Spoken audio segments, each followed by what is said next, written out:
Matt Gray delivered Sutton United Football League football for the first time in their 123-year history at the time by winning the National League title, and came so close, didn't he, to getting them into the playoffs the following season. So what next for Matt Gray after an incredibly successful stint at Gander Green Lane? Plenty to discuss about the past and the future in this EFL debate.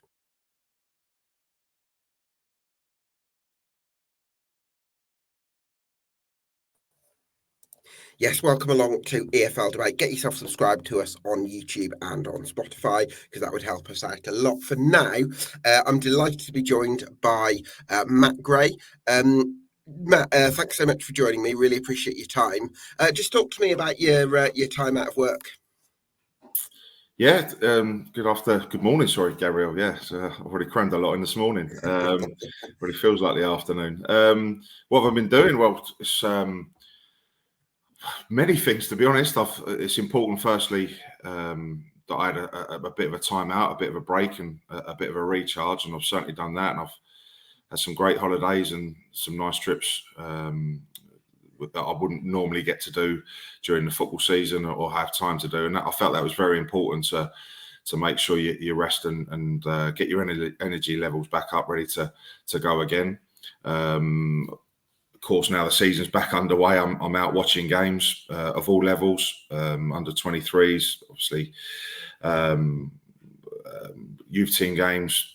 Now we're obviously into the league season and watching many different league campaigns. I was doing a bit of scouting for a higher league club at the back end of last season, part of their recruitment department, and then good relationship with BBC London, and I've been doing some co-commentary with BBC London as well, which I've really enjoyed, and that's been good fun. And just getting around different managers who are either in work or out of work, and been meeting them for a coffee or sitting in some of their training. I've been to a Premier League club to sit and watch their academy train, and I've also got a really good relationship with a Premier League manager as well, who I have regular chats with. So yeah, it's actually gone really quickly, and it's been really busy, but it's really nice and good for me to use this time to as I say, rest and get my energy levels back up, but to reflect on the unbelievable time that I had in my first managerial job. And look to the future, as in my next job, what it looks like, what would I want for that next job to be, what would I do differently, how can I improve, always looking to improve, of course, on an unbelievable first job at Sutton United.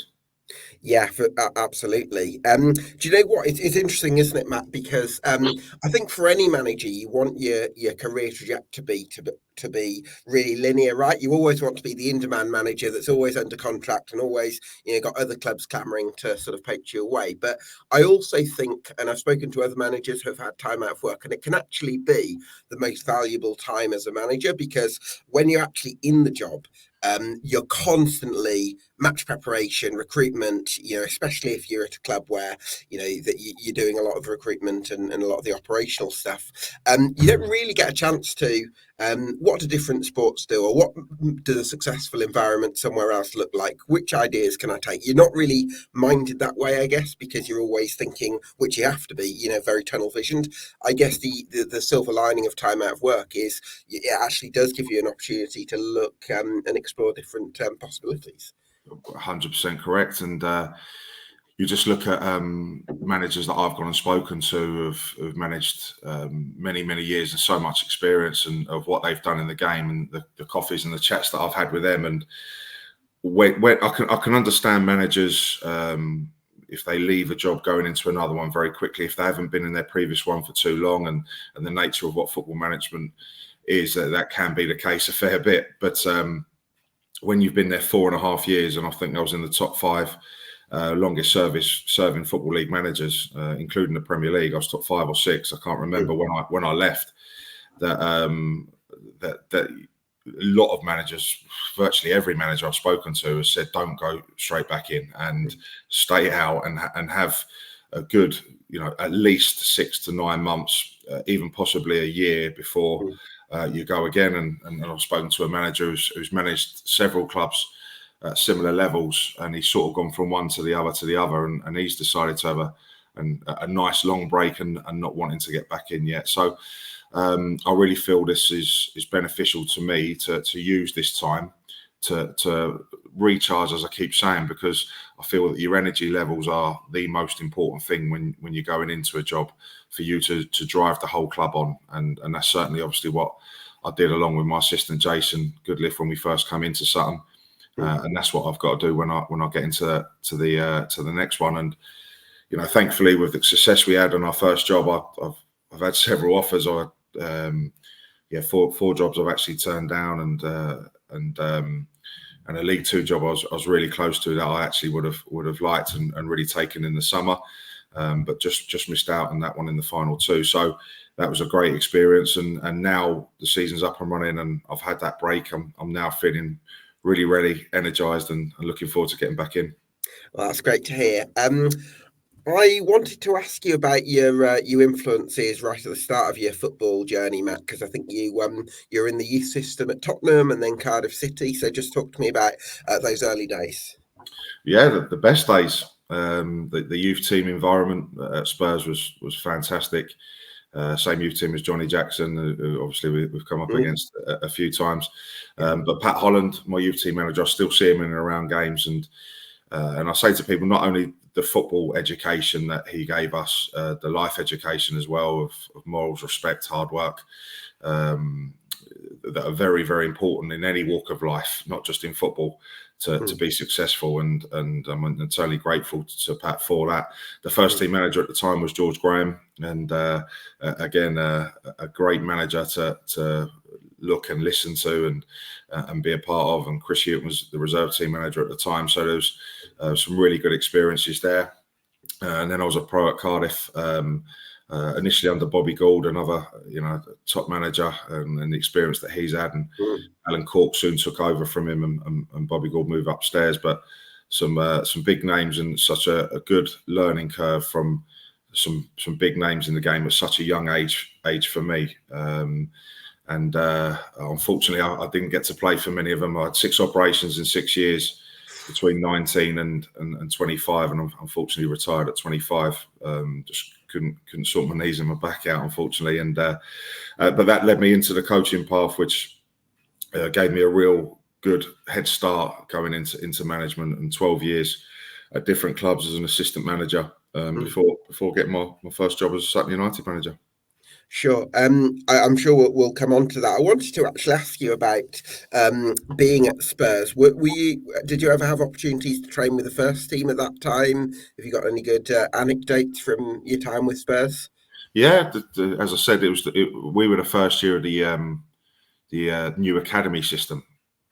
So we were the first year. This is late 90s, and as I say, Johnny Jackson was in my youth team. Peter Crouch and Ledley King were the year above, but they sort of got merged into under 19s and under 17s that season. So some good players coming through that Spurs side, and certainly obviously Peter and Ledley winning England internationals and top careers. So some great experiences with them. That really stood me in good stead, but unfortunately, just through those injury periods, that's when it first started happening for me. But yeah, training with the first team, George Graham used to actually every Friday morning, the youth team used to play against the first team. Oh wow! In a 20-minute game, and George Graham used to be the manager. Wow. The referee. Okay. George Graham would referee the game, and it would be about 20 minutes, however long he felt he needed to go to. And the first team used to play against the youth team every Friday morning. So were you a fullback in your day, Matt? I was a centre-half. Centre-half. So who did you come up against? So the centre-forwards were Les Ferdinand. Oh. Les Ferdinand was a real handful to mark, as you can imagine. But there's some good players there. Rebroff, Stefan Everson, Darren Anderton, Ginola were the wide players. Tim Sherwood was absolutely brilliant and a real good example as captain of the football club, and I learned a hell of a lot off of him as well, and a top guy he was. So Sol Campbell, Steve Carr, there was some top players around that time, and it was a great experience to go and join in, training on Friday mornings against them. And then obviously when you got called up, I must have played I don't know, 10, 12 reserve team games as well. And I feel that's a real miss in the modern day game. When you're now just playing under 21s, under 23 football, and then not mixed in with the first team players. And I often talk about a story when my first reserve team game was actually at Portman Road against Ipswich. And I was left side centre half. And Clive Wilson was playing left back and obviously played hundreds and hundreds of games, QPR, Chelsea, Tottenham. And he was left back and just talked me through the whole game. And you know, you don't get that experience playing in the youth team or in under 23s with these same players that you've played with for so many years. And now suddenly I'm playing alongside Clive, who just talked me through the whole game and drop off here, make sure you win the next header. And it just gave you great advice throughout the 90 minutes that really, you know, I took on board and helped me. It's almost like it's partly the technical advice, but also that psychological thing of having someone older than you next to you who's kind of guiding you through it and gives you that confidence and reassurance, I guess. Definitely, and not just as you say, learning technically off him. It's the mentality. It's the mentality of being involved in a game. And what you've got to do in your next steps of a game, and experiences like that were huge for all the players. And I think it's hugely missed in the modern day game of those young players coming through, getting to play in games with senior players who have been there, seen it, done it. And unfortunately, that has all changed. Yeah. George Graham, you mentioned there. I don't know whether you were able to. I suppose with those training games, you were able to see him up close a little bit. He's had obviously before my time, but he has this reputation of being very rigid, both in playing style and maybe in man management style. Did you look at the way George Graham managed people and thought, yes, I can take something from that, or maybe you're too young to really look at him in an analytical? No, I've always wanted to be a coach and a manager. I always knew I wanted to go down that route. I went to an England trial last 40 at Keele University for the under-15s. And I remember coming back in the evening and just writing down the sessions that we'd done. And no particular reason. I don't know why I did it. I just had an eye for why we were doing that session and what was the reasons behind it and writing that. I haven't got them to date now. I don't know where I'll put them. But I remember writing those sessions down and always thinking about that side of the game, knowing that I wanted to go down the coaching and eventually management route, but I certainly wasn't in a rush to, even at that young age. So without a doubt, learning off Chris Hughton in the reserves and Pat Holland in the youth team, and then having influence with the first team when we did with George Graham and how he conducted himself around the place. And what a legend of a manager and what he's achieved, and phenomenal record for Arsenal and obviously winning the League Cup for Tottenham as well in '99. So even bringing a trophy to Spurs as well was fantastic for him. And yeah, very much in those early days, I would still be very interested and keen and looking at the coaches and managers that I was working for. Yeah, that's really interesting. Where was I? Another manager that you really played under, I guess, was John Still because you played under him at Barnet, I think. And I've always been impressed by John Still, his ability to sort of find a player, I guess. And he always seems like a very calm, level-headed manager. I guess you took something from that as well. I didn't actually play for Barnet. No, it comes up a fair bit of play. I was actually there for a little while, a few weeks. Under John, and again a manager who's huge success at the lower levels, and what a top guy John is, and I love bumping into him and chatting to him. I've come across him several times as a manager as well, but there was circumstances going on. Barnet just got relegated from the Football League into the National League, and there was potential that I was going to sign there, but there was I think a bit of an embargo there, and he ended up leaving the club a few weeks after I came in, and I'd signed for Hayes in the National League, and again with my injury record, I dislocated my shoulder on my second game, and was out for 6 weeks. And Martin Allen came into Barnet, and that was the end of that. While I was walking around with my arm in a sling, so I didn't get actually to play a competitive game under John, but I did have several weeks training under him, and again a clear identity of how to get results, a consistency of getting results, and the promotions and the amount of games that he's won at non-league level as well as Football League level, taking Dagenham and Redbridge to League One. unbelievable achievement, and certainly a legend of the game. Certainly is. I wonder, you mentioned before that you had those bad injuries in your playing career. Do you think that you could have possibly had a good Football League career if, without some of those injuries, given, your youth pedigree at Tottenham? Well, Tottenham captain, played in reserves, but when you're playing alongside Ledley King and you soon see the levels of where you're at, you soon realise you're not going to be quite to his standard. He was top drawer and phenomenal, and it was extremely hard at Spurs to break through. There were so many top centre halves there: Colin Cooler, John Scales, as I said, Sol Campbell. Luke Young was ahead of me. Ledley King coming through. There was lots of centre halves in the way, if you like. So then naturally, like 99% of the youth team players, you have to try and find your way. And I signed for League Two Cardiff off the back of leaving Spurs, but again, unfortunately couldn't get fit, couldn't get playing there with serious injuries. I've never had a muscle injury or anything like that. It was more just knee tackle. My knee went out for 9 months. I had 3 knee operations, but eventually my back was the injury that caught up with me. So.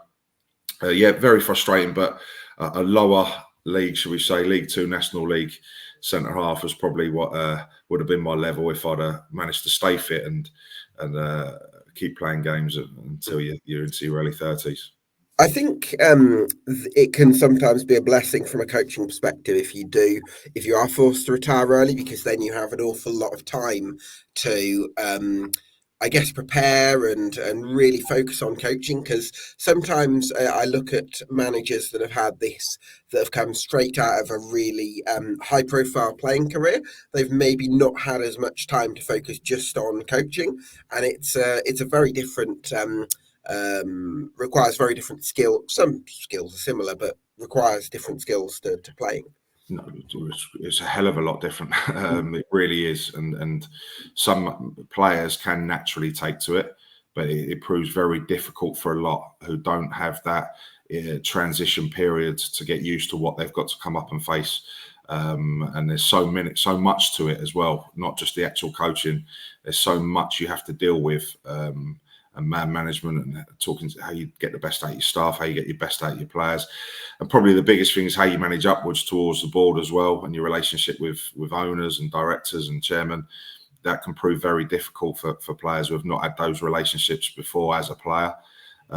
So it can be very, very difficult for a player who's maybe gone into their early mid-30s and then suddenly has to transition into a manager very quickly.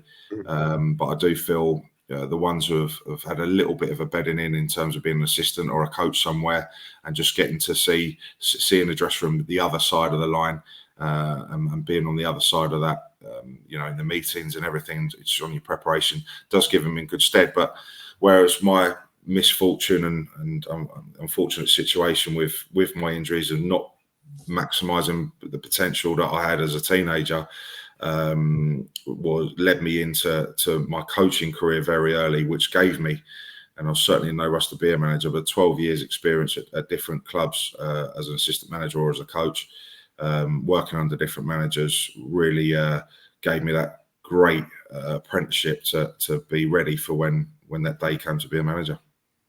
For sure.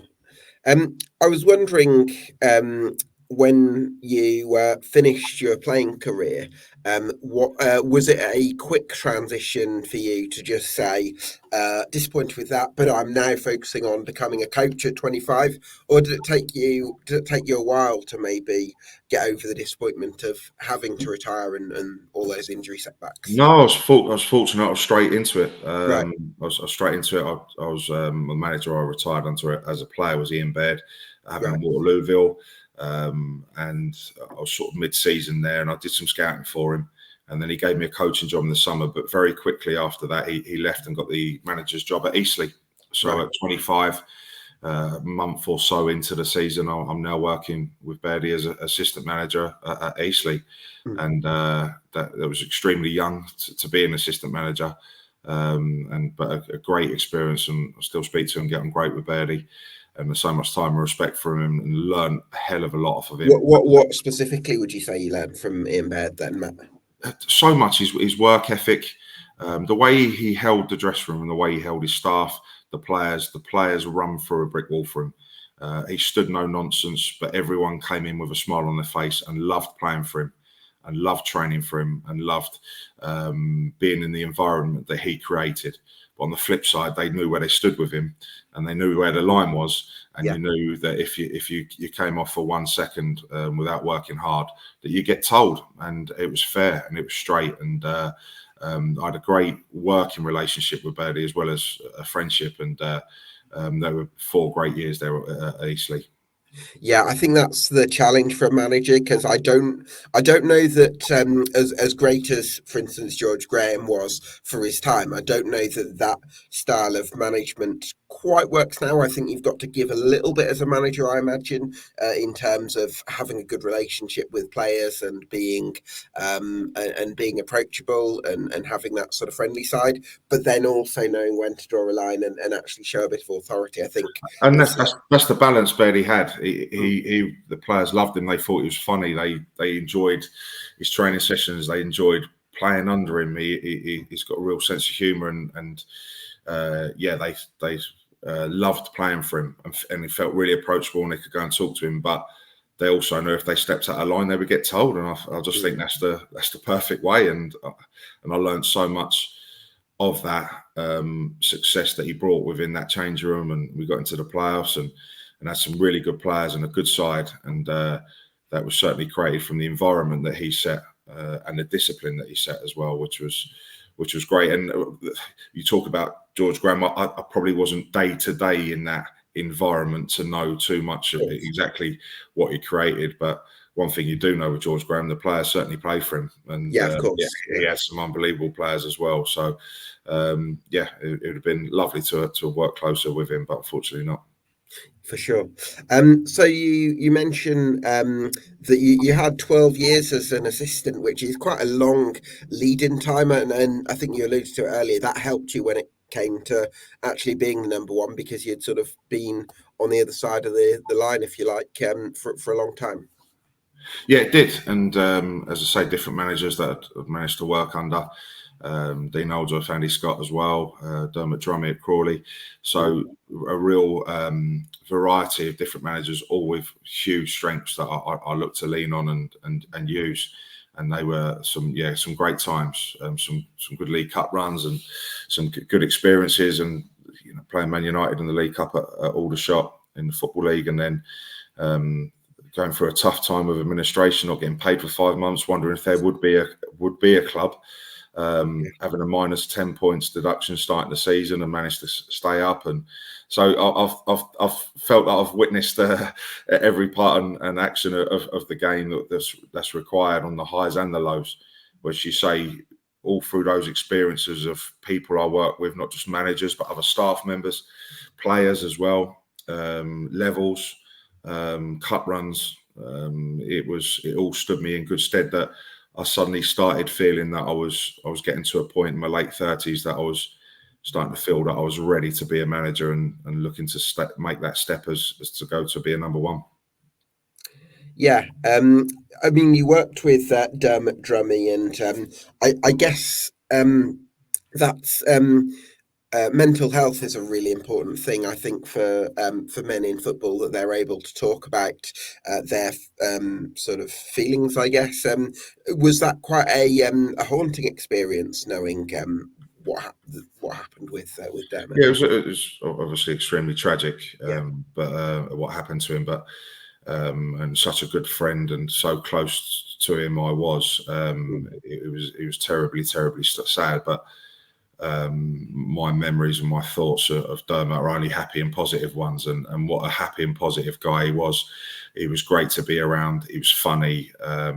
He was a great coach. He had great knowledge, and the success that he had at Chelsea and bring the first FA Youth Cup for many years to Stamford Bridge, and how everyone who ever has crossed his path talk so highly of him, and such an infectious character, and such a lovely guy. And I still think about him all the time. And certainly when I won the league, and he was always encouraging me. He was the last manager I worked under as an assistant. he was always encouraging me to be a manager. Always, you're going to be a manager. He was telling me, he coached me through that period of giving me good advice for when I do. And no, he's sorely missed, and a great guy. So certainly was. So you joined the coaching staff at Sutton United under Paul. Excuse me, got a bit of a cough there. Under Paul Doswell for was it a few months, about a year that you were in the coaching staff before taking? Yeah, it was half a season. I came in at Christmas, and I'd known Dos again through the little bit of changeover when I first got my first job at Eastleigh. He was involved in the club at the time and had done a fantastic job with Eastleigh of bringing them up the levels of the non-league pyramid. And he actually brought Bairdy into Eastleigh. So me and Bairdy were working at Eastleigh. Dos was there for probably about half a season as well. So had a good relationship with Dos. And then Dos took over at Sutton, and just unbelievable, and getting them promoted into the National League. The cup run that they had, obviously beating Leeds and Wimbledon and Cheltenham, and then playing Arsenal as well, and having such a good game. And I was actually at that game. But with Bairdy being his assistant and them being close and working so well together, it was their relationship, Bairdy and Dos, that I'd left Crawley and I'd had a knee operation, and I was doing a bit of scouting for Millwall. That they said to me, look, you come in second half of the season and just help us on the coaching side of things until you feel you've got the next job that you want to go to, whether that's an assistant manager somewhere or whether that's being a manager. Just you'd rather come in and coach day to day than do the scouting role, which certainly was the case. And those 6 months at the back end of the season, I came in and helped out for half seasons, which really gave me a good grounding and knowledge for the club, the players, the squad, for when I took over in the summer, which all came about rather quickly at the end of the season. Yeah, for sure. And I spoke to Danny Cowley about when his Lincoln side had faced Arsenal, and he talked about how Arsene Wenger, I think it was off the back of a mauling by Bayern Munich in the Champions League that Lincoln City played them, and Arsene Wenger was still very generous with his time and very courteous and very supportive. I don't know if you had a similar experience as a coaching staff for that game. Well, I came in a little bit after that, so that was before me, right? Season or two before me. I can't maybe It might have been the 16-17 season, possibly. Yeah, and I came in 19, so yeah, it was right, a couple of years before me. Was that? But talking to my experience, like when I played Man United in the League Cup and sitting next to Sir Alex Ferguson and have a glass of red wine was one of the best moments. Oh yeah, talk to me about that one. Yeah. So that was a great experience, and the best for me, best of all time, and the Premier League manager, and to grow up watching his sides play, another huge influence on me, and looking at how he's got success out of his teams, to be able to sit next to him after a game and listen to him for 20, 25 minutes before they had to go was an unbelievable experience. Yeah, absolutely. I always think it makes a difference when high-profile managers make time for people and they don't just kind of run out the door kind of thing. So where was I? So coming to Sutton United and then getting the number one job, was that difficult initially, replacing, because it often seems to be this trend in English football that whenever a legendary long-serving manager leaves, it can be very difficult for the next person, if you like. Did you have some experience for that in your first season? Well, I was filling some big shoes there, because the job that he did, Dos and Bairdy for Sutton United, was just phenomenal. Where they brought the club to where they left it in the National League was just a fantastic job, and the cup runs, like we say, along the way. So it was always going to be big shoes to fill, and someone who was a real charismatic character around the place and was loved by everyone. It was going to be really tough to follow him, but I was very conscious that, obviously not being a household big Premier League ex-name, that when I do get the chance of being a manager for the first time, that I'm only really going to probably get one bite of the cherry for your first job. If you fail at your first job, you're probably then looking back into the assistant manager role or coaching role and maybe not getting that chance again.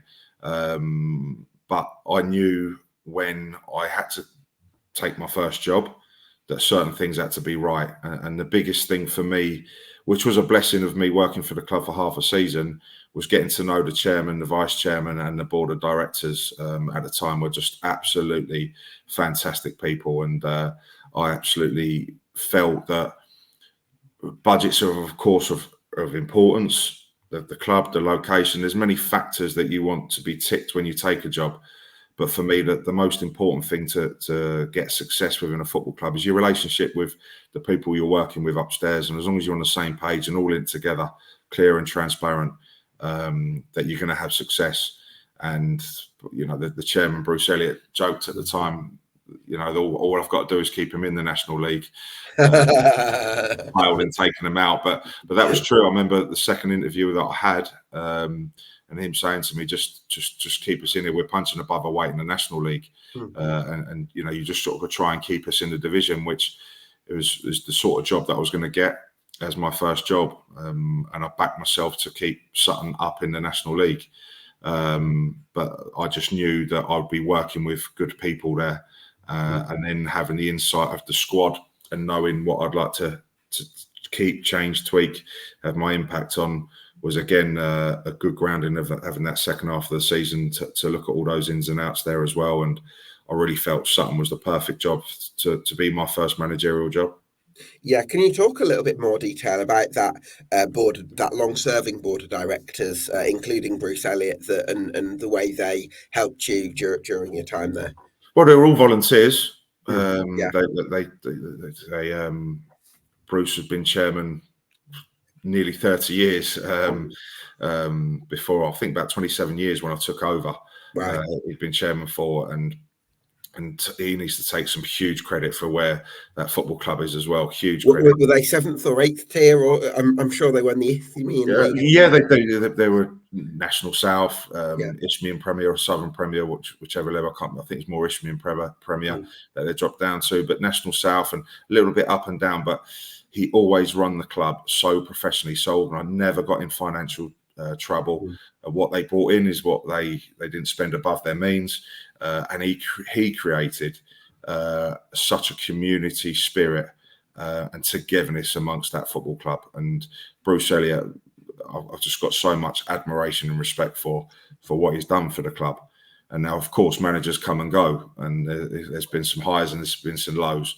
But Bruce, over many, many decades, has been the hard cornerstone of what Sutton United is all about, and has done it for so long. And now, obviously, he's gone and had some great times with Paul Doswell, and he was the one who gave me my first managerial job. So I'll be forever grateful. And what a ride we had as me as a manager as well. And I'm so grateful for what we achieved under him. But without Bruce Elliott, that Sutton United wouldn't be where they are today, that's for sure. And then other directors along the way. Adrian Barry was vice chairman under my spell there. The heart, the desire, the passion for being a Sutton United supporter initially, and working his way onto board level.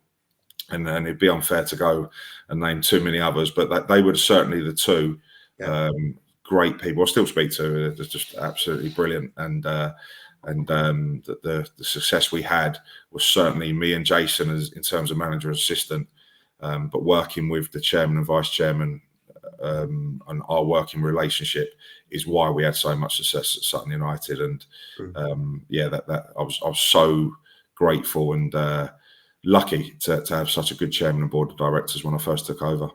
Yeah, it reminds me of, for instance, Gary Rowett talking about having Ben Robinson at Burton, and it's like these owners, especially for any manager, but especially for young managers, if you can create a really good culture and you make the manager feel supported, it makes such a difference, I think. So I'm so glad that you had that kind of experience. And you had a good first season, I think, at Sutton, finishing 15th, which was sort of well clear of safety. But I'm just wondering what were the tweaks that saw you go from 15th in 1920 to obviously winning the league the following season? Well, I don't think there was.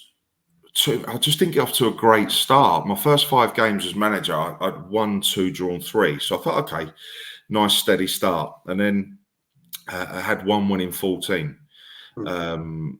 but felt that we were on track. We weren't getting results.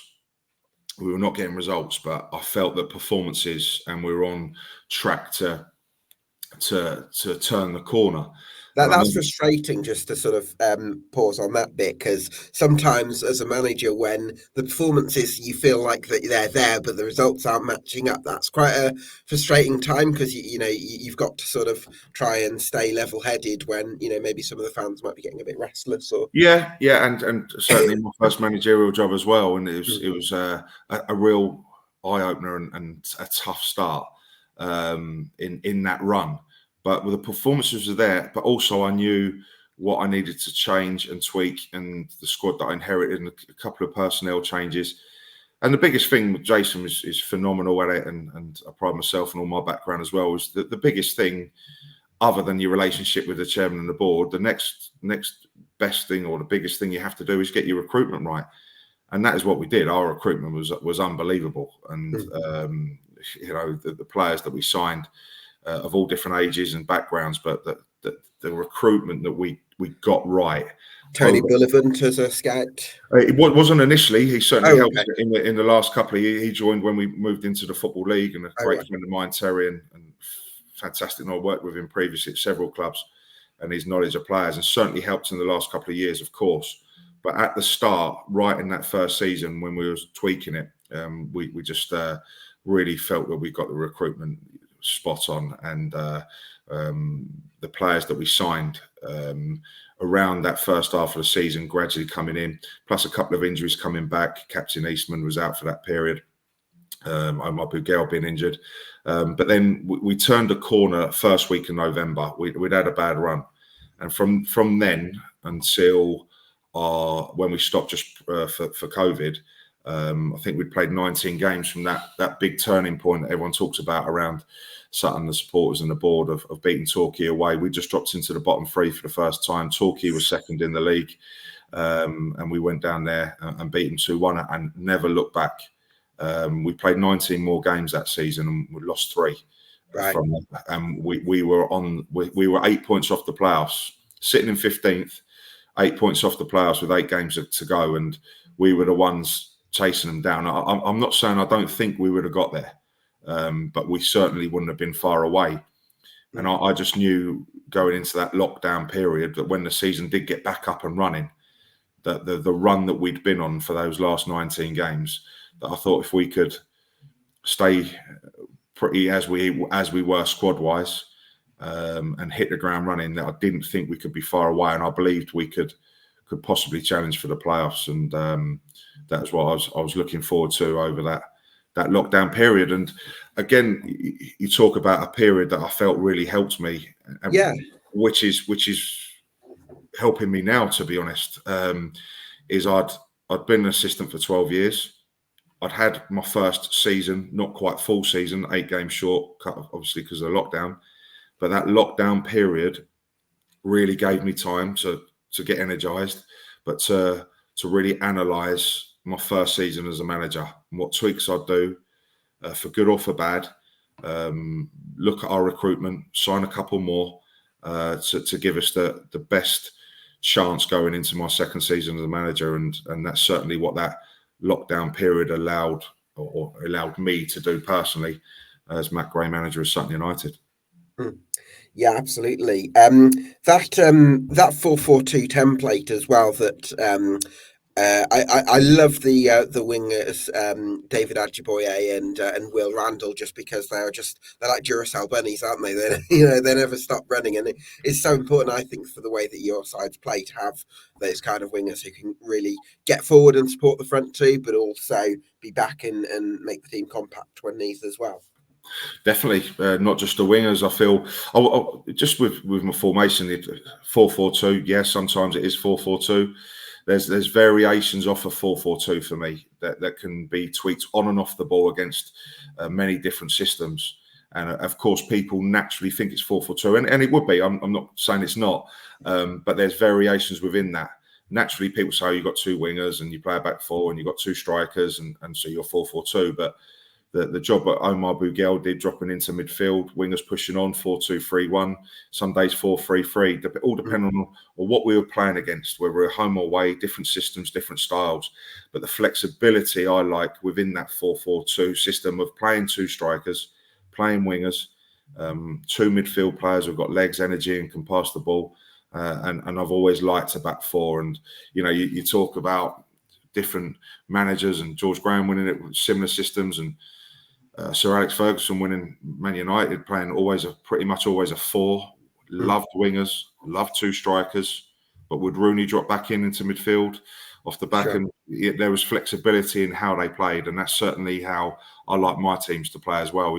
Is with of course, a base and a structure, but a flexibility on and off the ball, but creating an 11 and a squad that can win any type of game. Because I think, especially in the lower levels and the lower leagues, there's many ways to win games of football, and I think you have to do it. The pitches aren't always great. The dressing rooms, the stadiums you go to, the Tuesday nights, the cold up north, wet and windy. It's not all big old 30,000 seater stadiums and it's all plush and everything's a 5-star hotel. There's many different ways you have to go and win football matches, and I just want all my teams, which we were, to be flexible to win any type of game. If it meant being so strong at set pieces, we were. Both boxes were extremely strong. No one physically dominated us. I always liked big sides, athletic. We were as fit as anybody. We had pace in our team and we had quality, and probably no one gave us that as much respect or praise with the quality, like you've just mentioned, within the team that we had. Captain Craig Eastman in midfield, he played in the Champions League for Arsenal. Top drawer, Adjiboy, Randall, Bougel, Alafe, just to name some. Buteman in midfield, Ali Smith. Yeah, the halves that we had. Well, Matt, I've always felt Omar Bougel. So is it Bougel? Yeah, Bougel. Yeah. Pronunciation. I've always felt like he's incredibly underrated, because I think the fact that he's maybe not quite a prolific, quote unquote, 20-goal a season striker, and the fact that he's maybe on the older side of his career and his career history is a bit more lower level, I think he gets kind of sort of overlooked a little bit in terms of his ability, because yes, he's got this incredible work rate and he can be a bit like a target man at times, but if you look at the quality of his passing in for if he plays alongside someone like Donovan Wilson, it's really on the money, isn't it? So I love his link-up play, and to get somebody with his sort of range of qualities at those sorts of levels, I think I felt like he's had the ability to maybe play higher, but has possibly got a bit overlooked. I couldn't agree more, and he's just does such a fantastic job for me. And like you say, that I want my teams, first and foremost, we work our socks off and we graft and we make it difficult for teams, and I want to win the ball high up and I want to press high and I want to be in teams' faces and make it really difficult to play against us. And that may be overshadowed sometimes with everyone's work rate. Isaac Alafe was that all over. Bougel, Donovan Wilson, Randall, Adjiboy, as you mentioned, Buteman, Smith, Eastman, whoever played in midfield, the legs, the energy, the hard work, which may be overshadowed actually the quality that they've got, because they would certainly go and show it. And we were so good attacking wise, and the chances that we created and the football that we played in the attacking half. Yes, we wouldn't play out from goal kicks. We're not a footballing team. I believe playing football in the attacking half, that's what entertains me, and getting crosses and balls into the box and seeing goal mouth action, and all those players I've just mentioned there, along with others over the years, have played their part to being a really attacking unit that we were, and caused so much problems for other teams. And but off the ball, our work ethic and our desire and our hunger to go and win the ball as high up as we possibly could was certainly there as well. And there's some top players there as well, all you've just mentioned. Talk to me about Craig Eastman then, Matt, because like you mentioned, this is someone who did play in the Champions League for Arsenal at the start of his career, but he's actually been a real stalwart for Sutton United, and he's been there for 15 years, I think, something along those lines. And Yeah, I'm just wondering, like, do you think he's another one who would have had the ability to play higher, or do you feel like he was just so settled or loved the culture at Sutton United that he just wanted to stay there? Well, in his early days, he had such a good career, as you say, playing quite a few games for Arsenal in the Champions League. I think he played at the New Camp. But unfortunately for Craig, he just lost his way a little bit in his early days. But Paul Doswell managed to get hold of him, lives locally to Sutton, and gave him the opportunity and the stability within his life and his career to get back playing. And he was part of the National League South winning side under Dos and the Cup run against Arsenal. And then Jamie Collins moving aside and retiring right at the start of me taking over as manager and Jamie moving as part of the staff. I was very quick to give Craig the armband, and I think it helped him hugely to really step up, and now he's the leader of the dressing room. And I cannot speak highly enough of him as a person, as a character, and certainly as a player. On the pitch, he was the voice, and he understood me and got me and how we wanted to play, and loved how we played as well to go and get results. And he was my leader on the pitch without a doubt. But off the pitch in the dressing room, his attitude, his desire, his professionalism, the way he led the team on, and then as a character and the atmosphere that he created, he was a real joker and constantly had the lads going, and all round was just my perfect captain, and such a top guy, and deservedly earned his right as go down in history as the captain to lead the first ever side back into the Football League, and go and lead us out of Wembley, score at Wembley, and the career that he had in the Football League and even at League Two level, he was just outstanding. So he may look back and think he maybe could have played some games higher, but he'll certainly look back in fondness of what he's achieved in his career, in terms of his promotions and his cup runs that he's had. And now Wealdstone have got a top player there, and hopefully he can continue to go and make success there as well. Yeah, let's hope so. What was I going to say? Yeah, in terms of, you mentioned that, like, he got what you wanted to say, and he sort of understood. He understood you. How important is that as a manager to have? Because it's you don't want to be the one doing all of the talking. You actually want some of your players to manage the dressing room and take charge of situations, and maybe do some of that job that actually allows you to focus on other things. Yeah, it's very important, but that comes down to your recruitment. I inherited my captain and my vice captain. I inherited Craig Eastman and Harry Buterman, and Harry was exactly like Eastie. So whenever Eastie was injured or not in the team through suspension or injury, that's the only reason he wouldn't be in the team, that Harry just stepped into his shoes perfectly, and two great guys and great characters, and I still speak to them today. But your recruitment in alongside that with some, again, age is irrelevant, but Rob Milson and Louis John are their experience, but young Ben Goodliff, we signed at 2021, is always going to be a captain and a leader. John Barden in the National League season, and Joe Kizzy, some real characters in Bazanis, the goalkeeper.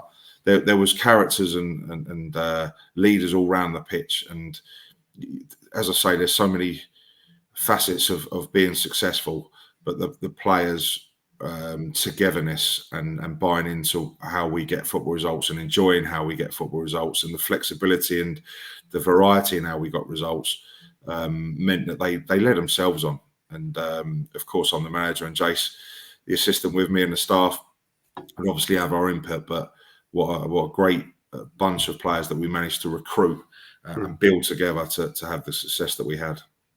Recruitment, then, you mentioned it there, Matt. What's the process? Go from, we need a player, this type of player in this position. Walk me through the process that you'd go through towards the player signing on the dotted line. Well, it's become very stats based now, recruitment. Too much for me, to be honest. I think stats are very important, and I use stats, always have used stats, relevant ones for me. But when you're a manager and you've got an eye of how you want your team to play, you can sometimes look at, I'll use Ali Smith as an example. His stats weren't very good for what would be fitting into me at Sutton when I signed him at Altrincham. Altering playing a different way from how I was getting results at Sutton. But I looked at something and a profile on a player and the age, and looked at many different things to think actually I could get hold of him, work him alongside a Craig Eastman, which is going back to my day when I'm talking about me playing alongside Clive Wilson, of putting an Ali Smith in alongside a Craig Eastman and learning off him and seeing him progress and move on and changing him. So sometimes you make really good signings that wouldn't be based on stats. Yeah. Other times you need your stats to reaffirm what you're seeing or what you're thinking. It's very much having that clear identity and knowledge. For me, you can use stats, you can use computers all day long, but the actual understanding, the actual knowledge is an eye for a player, and having that experience of football knowledge within your staff to reconfirm, get up to a point with your stats, but then that last bit is going to watch them, getting a feel from live. How can they, using Terry Bullivan, Jason Goodliff, to go and see them live to see how they would react and play in what we're looking to do. And that's one thing I pride myself on knowledge and research, in watching games on Y-Scout, watching games live, and spending the hours of actually watching players rather than just their numbers. And that's something that what I really am big on, and what we did so well at Sutton, our recruitment was unbelievable.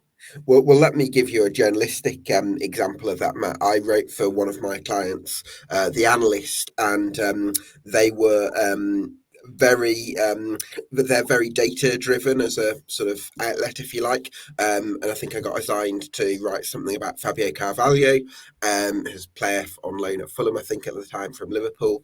And I could see from watching him that Fabio Carvalho is a brilliant footballer.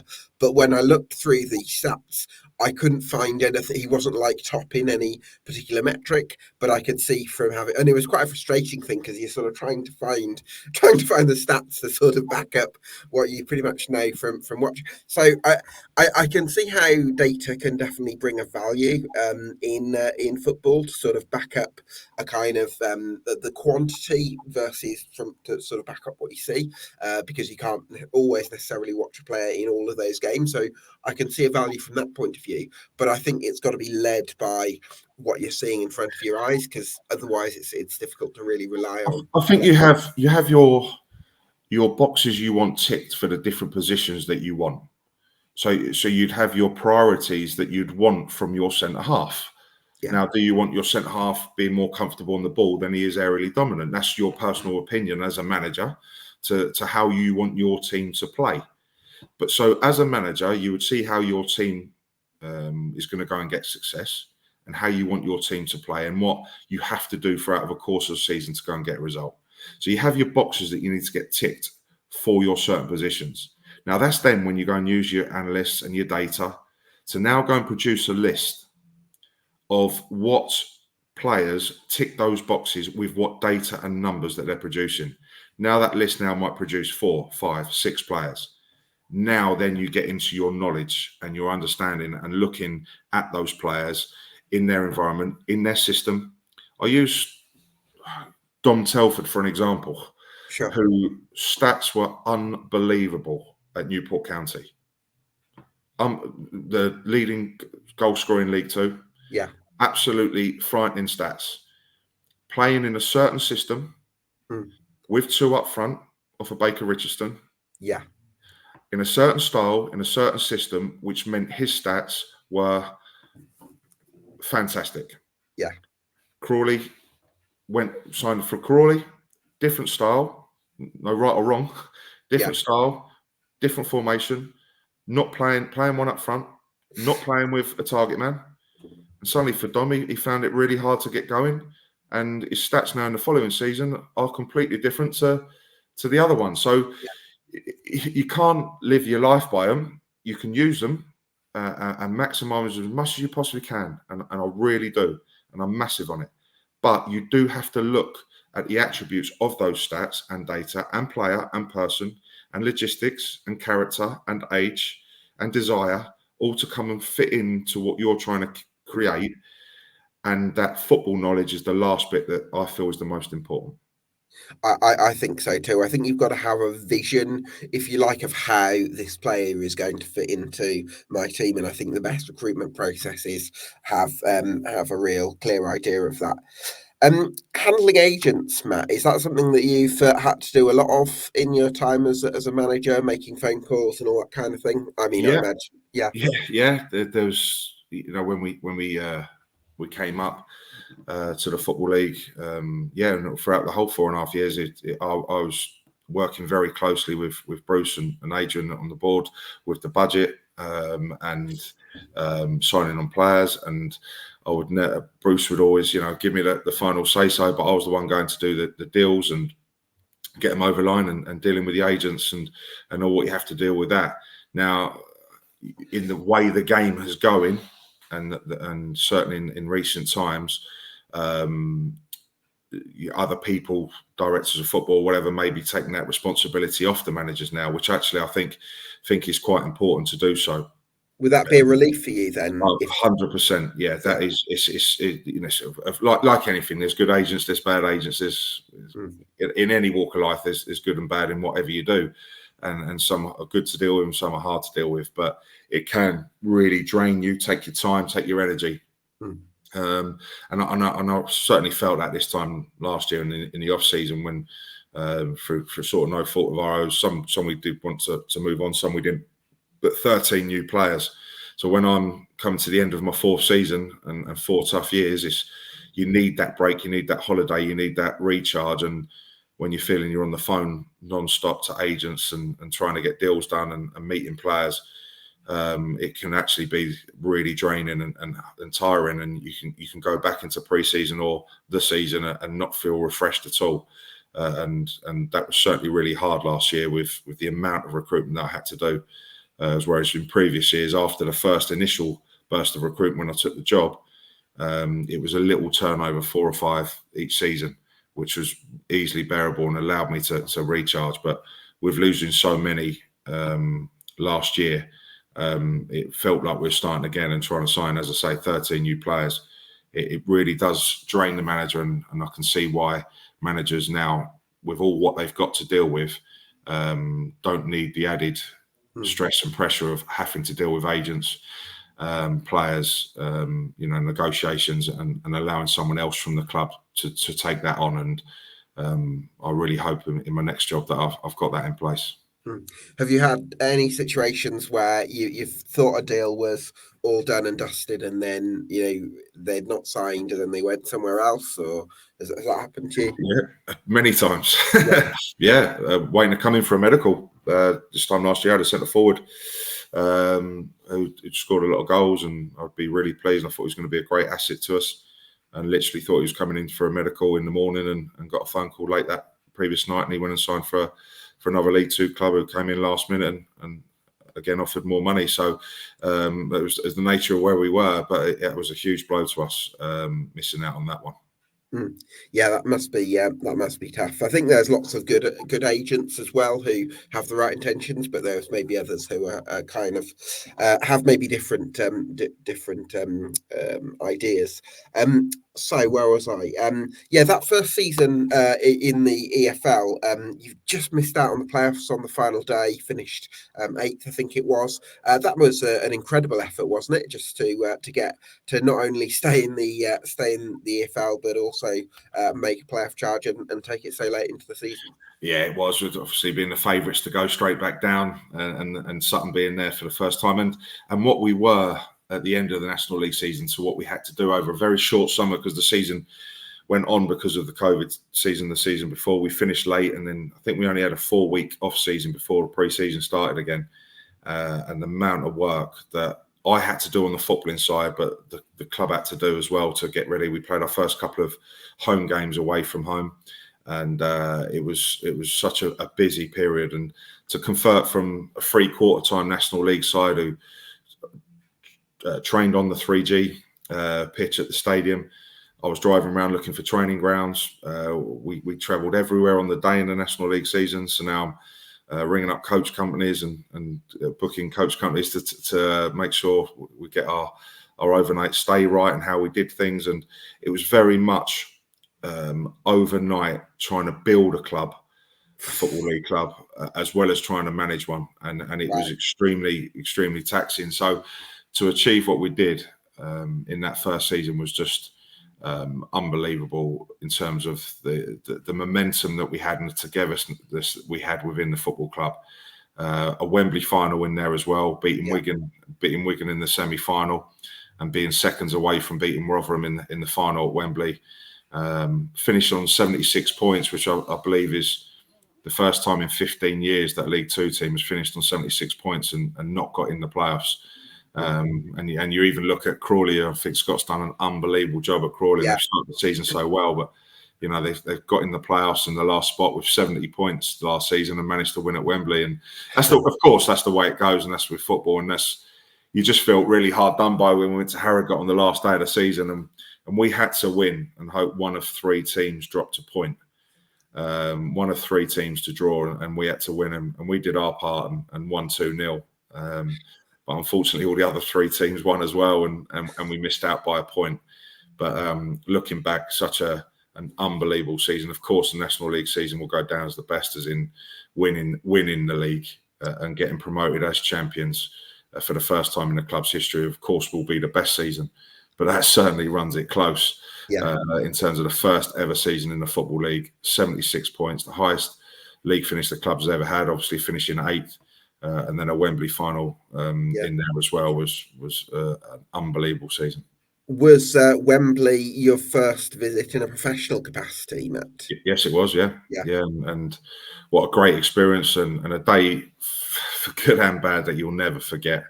Walking out in front of 15,000 Sutton supporters was certainly one of the proudest moments of my time there, and how good we were as well, and how well we played, and the football we played, and the energy and the threat that we gave Wigan, in the semi-final, but then Rotherham, who both got promoted to the Championship that season, and running them really close. It's 2-1 up in the 97th minute, and unfortunately them equalising, and it just been a bit too much for us in extra time. But some great memories, and Wembley, some really proud moments and a great experience. Winning at Wigan must have just been amazing, wasn't it? Yeah, that again, a fantastic night, and it's great. I still live locally to Sutton, and you walk down the high street, or you in a restaurant or a pub or whatever, and you bump into Sutton supporters of all ages, and it happens so much, and to just stop in the street and talk to people about so many good times, and everyone's got a different story. How do you remember this game and that game? And it's funny actually, you mentioned Wigan. I just bumped into a father and a son in the high street the other day, and the lad's telling me that Wigan's his favourite moment of when I was there for the 4.5 years, and what a night that was. And again, mainly the chairman Bruce, he'd done everything with Sutton. He's gotten promoted to the Football League. He's had other promotions. He's had his cup run with Arsenal. And now the thing that was missing is him being chairman of his football club at Wembley. And thankfully, we managed to deliver that for him. And that was the first thing I did on the full-time whistle when we won penalties, on the final whistle, on the final kick, whatever you want to call it, was me to look up into the director box and see how happy he was to be going to Wembley as chairman of Sutton United. Yeah, that must have been amazing. Actually, I've not asked you about that day against Hartlepool as well, when Isaac Olioff got the 3rd goal, didn't he? Yeah, I mean, that must have been special as well, because there was a pitch invasion, wasn't there?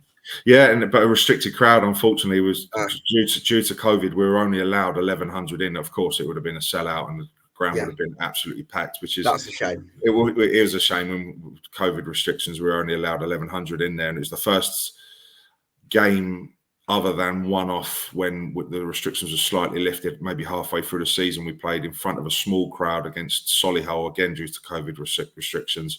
But again, there was no crowds all season, which was a real shame, until the last game of the season, where we could win to win it. And to even have 1,100 in there was just amazing, and such an emotional day. And so many good people at the club. Seeing Sutton United get promoted to the Football League for the first time, and when it was Tanto scoring the 3rd there, Isaac Olafe scoring the 3rd after Louis John and Rob Milson had got the first 2, with about 15 minutes to go, and we knew we was going up. Was sort of a surreal 10 minutes, really, Wow. not knowing that we were champions in the National There League. must have been just loads of smiles on the benches, mustn't there? Yeah, it was just a great, obviously, as you can imagine, and Yeah. a great day and a great night, and a great couple of days after as well. I can imagine, because there's is there a bar on all corners of the ground, or there's Not quite. They've got a couple of bars in the main stand, and again through restrictions, it was all open and out in the car parks after, and all the supporters and long into the night as you'd expect. Yeah, having your mineral water. Because that's a really important thing, and I think that's what Sutton United have brought to the Football League, that sense of, I guess the manager going for saying hello to the fans or after the game and talking to the fans or answering any questions. I think that interactive element where you can sort of say hello to people and makes it so connected. I think it's something that the top of the game really misses, and it's inevitable because it's the top of the game and it's being practical. But there's something really romantic, I think, about that sort of connection at the lower levels. Well, no, that's why I go back to Bruce. He's the one who's created it. He's the one who created that Sutton United, and along with, I say, his vice chairman Adrian Barry, they created that togetherness and atmosphere that I bought into when I first come into the club. You could tell the community spirit and the supporters, the sponsors, the players, the staff were all in it together. And I then bought into that as manager and enhanced that and really wanted to have my impact on it.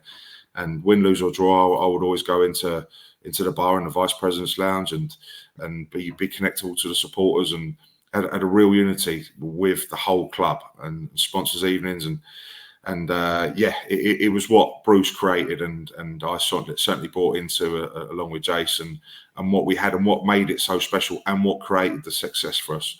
The whole club was together on one page, pulling in the same direction and as I say, it starts from the top from me on that.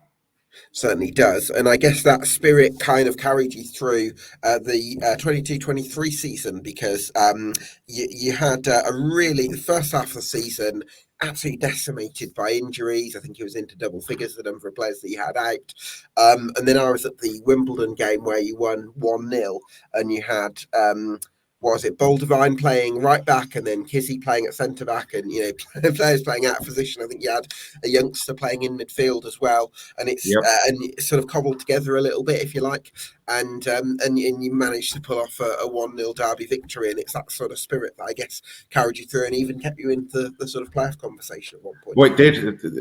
Of course, we've spoke about the National League season and the first season of Football League, and two historic and unbelievable seasons, but of course, not as good, but for me, right up there as the second season.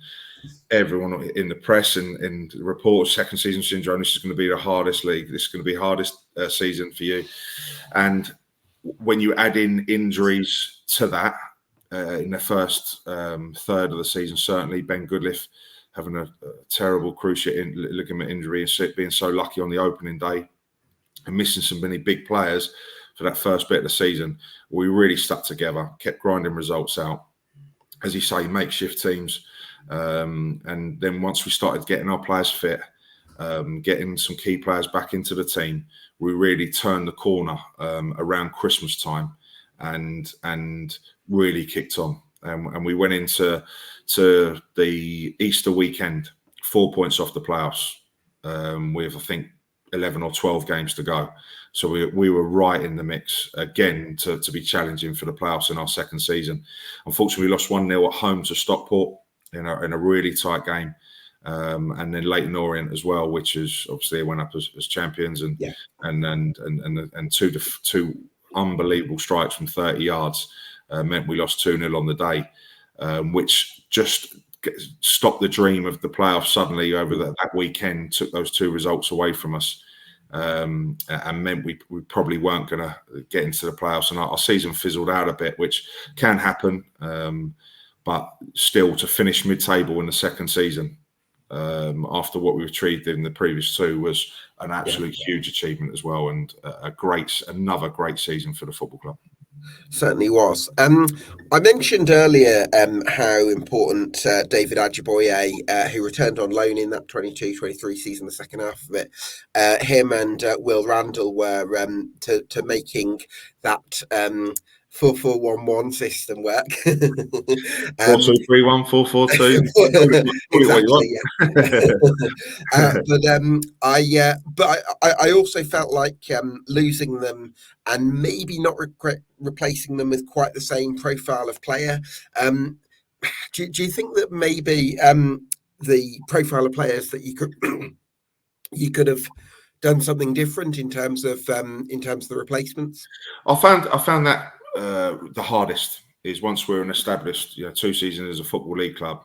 It's the here and now. You're playing so many big clubs, big stadiums, big budgets. For us at Sutton United to try and compete was extremely tough, and I found that really hard with the recruitment.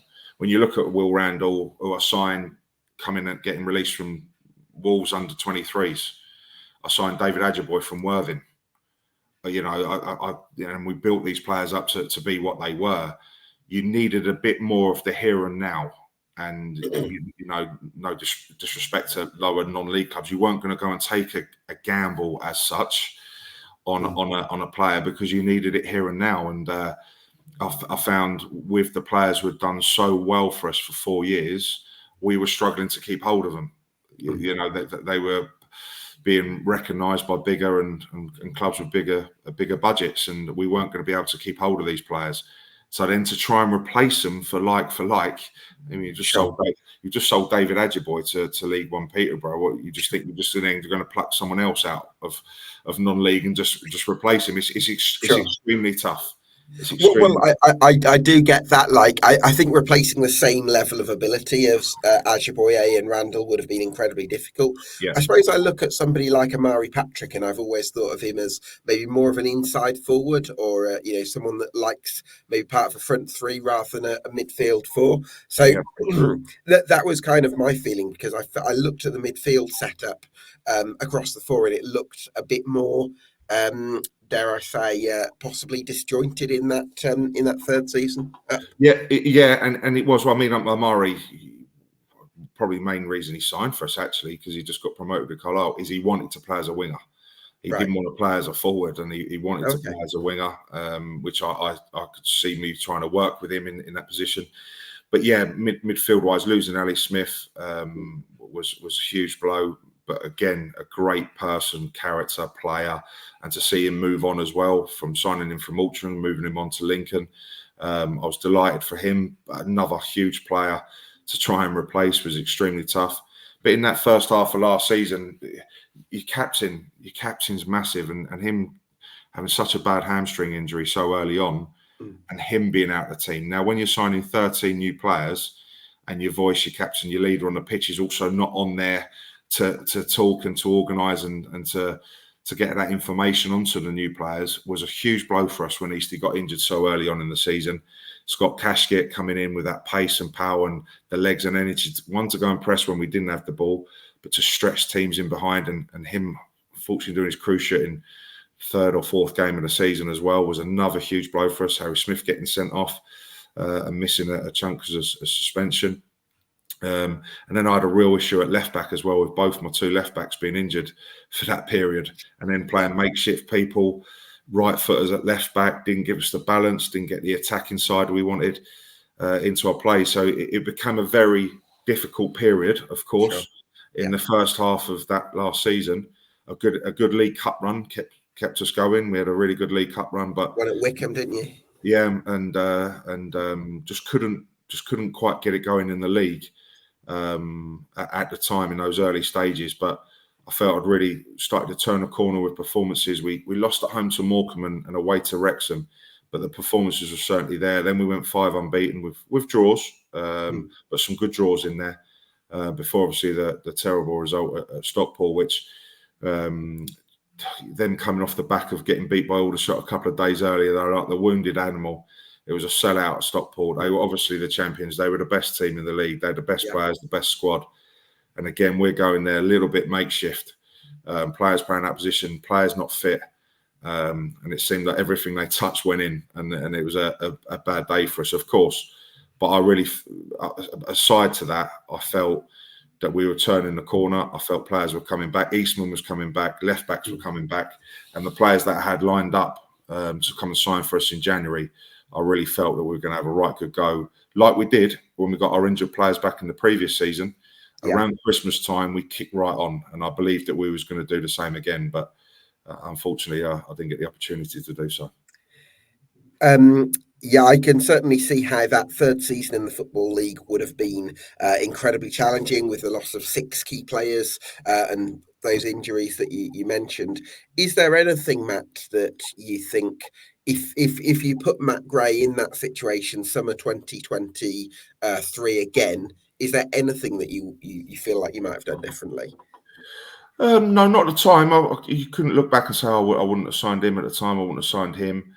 I think if I could, the biggest thing, and I mentioned it, I think it was one of the first things that I said to you at the start of this chat, is energy, and the manager having energy to be able to continue to do his job. And I managed a unique football club, a football club that didn't have any infrastructure or anything in place to be a Football League club overnight.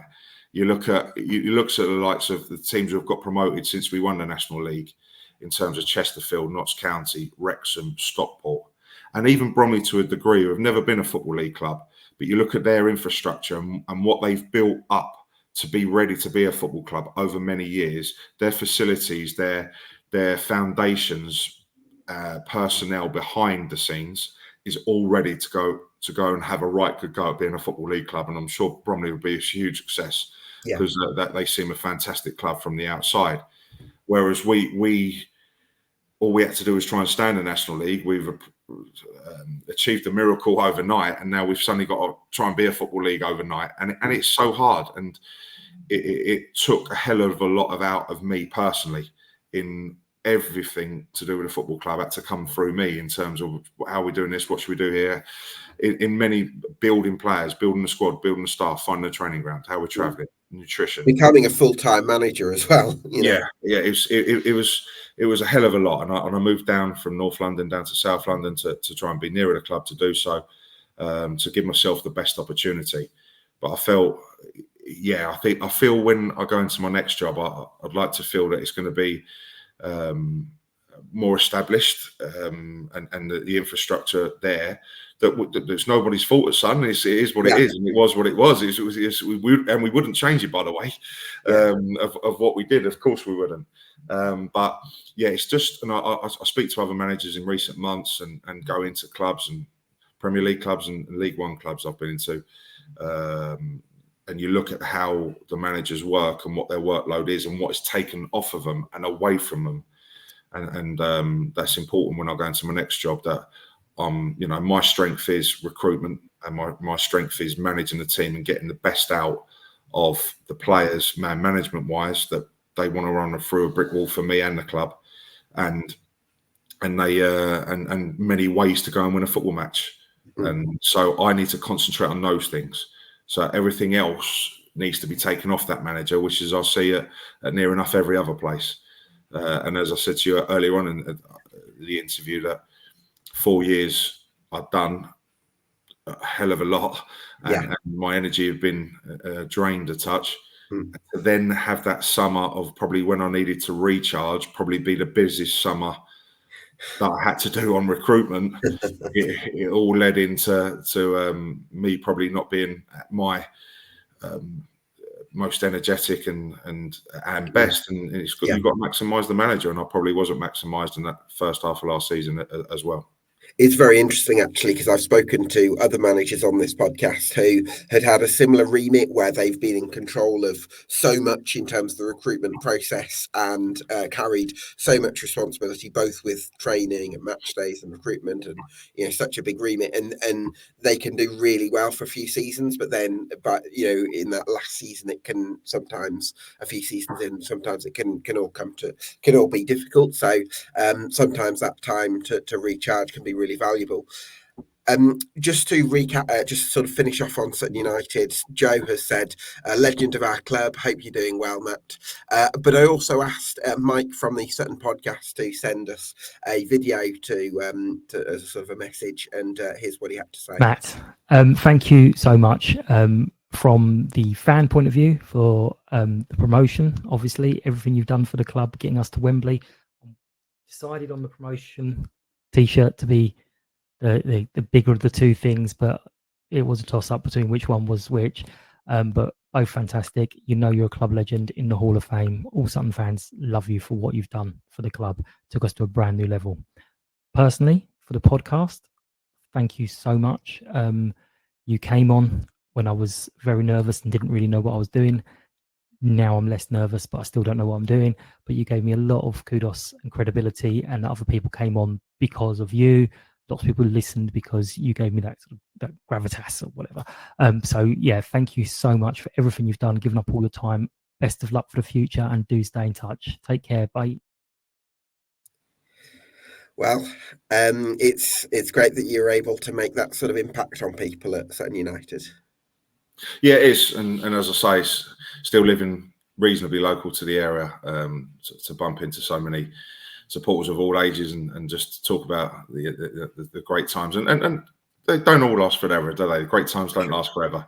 Yeah. Because if we continue to win games, we'll be in the Premier League in the next season. so it can't all last forever. And we had some unbelievable great times, some great memories, and so many fond people there I still speak to at the club who will forever be eternally grateful for, and friends for life. And such a special club, and great memories, great time there, and just wish them well for the future. Yeah, absolutely. In terms of your next job, you've mentioned that that's one thing that you want to have, maybe a little bit of support when it comes to making phone calls, and someone else you can take on a bit more of the administrative side of the recruitment. Anything else that you would say you're looking for from your next job as a result of your experiences so far? No, like I've touched on it, the most important thing is who am I going to be working with at board level, my relationship with them, and making sure that we're on the same page and we both want the same things out of what we're trying to achieve. So that's vitally important. Then, yeah, that help and workload of allowing me to do what I'm best at, and what has got a success, and what I believe is the best. Matt Gray wants to be a football manager, and to help with the other stuff to enable us to do that is vitally important. But to have that infrastructure behind, to both facilities and in personnel, to allow us to give us the best chance. Yeah. You excited for the rest of your career, for the next part of your career then? Well, I am totally, because my first job has just gone beyond my wildest dreams. You never thought that would be my first job, to manage over 200 games over 4.5 years, to be up in the top 6 or whatever longest serving Football League managers in my first job. Promotion, a Wembley Cup final, and now having this period off, which was vitally important, and has really, I believe, stood me in good stead to get managing these levels back to where I want it, and to learn and to improve, and to analyse what I want to do next. I'm excited and I don't know what the next challenge is, but I'm excited on what the next challenge is, and to have a right good crack because of the success we achieved in the first job. Well, Matt, I think I speak for a lot of people when I say best of luck for the next chapter. Brilliant. Thanks very much. Thanks for having me on. Thanks very much, Matt. You can subscribe to EFL Debate on YouTube and on Spotify. Get yourself subscribed. Thanks to our sponsors, BetVictor, for today's podcast, and we'll see you again very soon.